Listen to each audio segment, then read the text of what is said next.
एक चीज जो आप बहुत मिस कर रहे हो 12 सालों से, जो मोदी जी 2014 में थे, वो आज भी मिस कर रहे हैं, पता नहीं कहां गायब हो गए। आज ये प्रोटेस्ट चल रहा होता और वो मोदी जी यहां पे होते 2014 वाले, तो क्या कहते? भाइयों बहनों,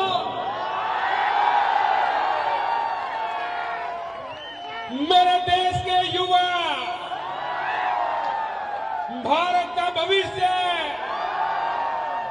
मेरे भारत मां के लाल, इस प्रकार से जंतर मंतर पर प्रोटेस्ट करते देखता हूं तो मुझे पीड़ा होती है।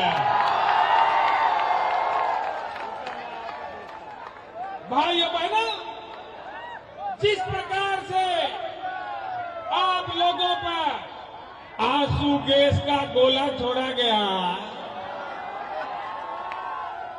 मुझे पूरा भरोसा है कि आंसू आपकी आंख से ही नहीं, बल्कि आपकी वीडियो देख करके पूरे हिंदुस्तान की आंखों से आ रहे थे।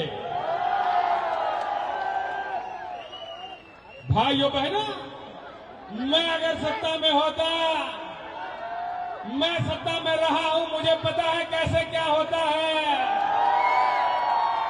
मैं अगर सत्ता में होता तो ये युवाओं को यहां से बिखरने बगड़ने नहीं देता, ये युवाओं को रोने नहीं देता, ये बेरोजगारों को यहां पर घूमने नहीं देता। और इसलिए जब मेरी सरकार बनेगी, और अब बन गई है, बनी हुई है, अब बनी हुई में मोदी जी मेरे सपने में आ जाते हैं। रात को ही मोदी जी सपने में आ गए। मैंने पूछ लिया, मैंने कहा मोदी जी ये पेपर लीक हो रहा है, ये सब कुछ हो रहा है, ये क्या हो रहा है? और आपने कहा था शुरुआत में 15 लाख का, तो मोदी जी बोले, भाइयों बहनों, मैंने कहा था जब मैं पीएम बनूंगा तो सबके खाते में 15-15 लाख रुपए आएंगे।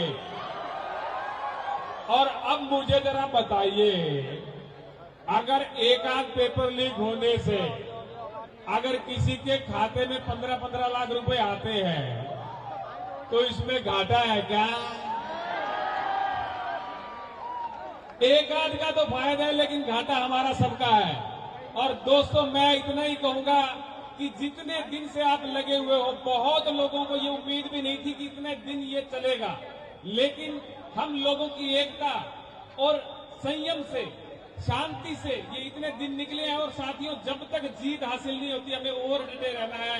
भारत माता की, भारत माता की।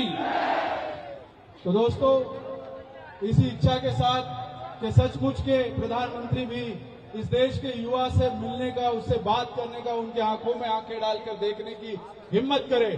फिर एक बार इनकलाब, इनकलाब, धर्मेंद्र प्रधान, धर्मेंद्र प्रधान, इनकलाब, भारत माता की, भारत माता की। Thank you so much. जय हिंद।